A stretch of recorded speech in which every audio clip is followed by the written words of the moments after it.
Morning everyone, it's Mike on Zero to Cruising. We're going to talk about how to get rid of a winch override. So a winch override or a riding turn is a jammed line that could occur for a couple of different reasons. Often it occurs if the line isn't led properly to the winch. It should be led on a slightly upward angle. If it's going down, that'll cause it to jam. Or other times if you ease the sheet much too quickly, that can also cause an override. So let's see if we can create one here. So I'm going to put the line at the wrong angle, put a couple turns on the winch, and then try to trim it in. And you'll see what happens here is that we end up with a jam. Now the problem with this is that if this line is under a lot of pressure, if there's a lot of pressure on the sail, you won't just be able to pull this out.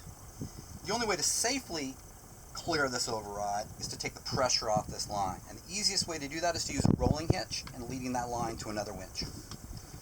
So what we want to do is find ourselves another line. There's typically a lot of them lying around on the boat. Ideally to be of a slightly smaller diameter to the jammed line. We're going to bring it over and we want to tie a rolling hitch knot above the winch on the loaded part. So a rolling hitch looks like this.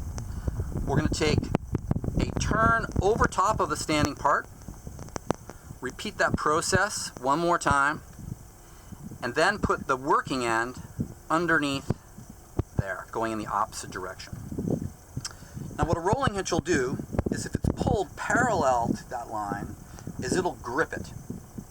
So now we can take this line and lead it to another winch to take the pressure off here. Now on our boat, we really only have two big winches. So I could take this line and put it directly on this winch, but it's not really ideal on our boat because it's not really parallel. So if your boat is similar, one way around that would be to use a snatch block someplace on it. I've pre-rigged a snatch block over here on the mizzen mast, and if I take my rolling hitch line and put it through the snatch block and then lead it over to the winch, I'm going to have a better angle here. So I want to put a couple turns around this second winch, make sure that I've led it properly so I don't end up with a second override. And if I grind that in just a little bit, then you'll see over here that it's taken the pressure off the winch. Now I can undo this, clear my override, put the line back on properly so I don't end up with another override, trim that in a little bit,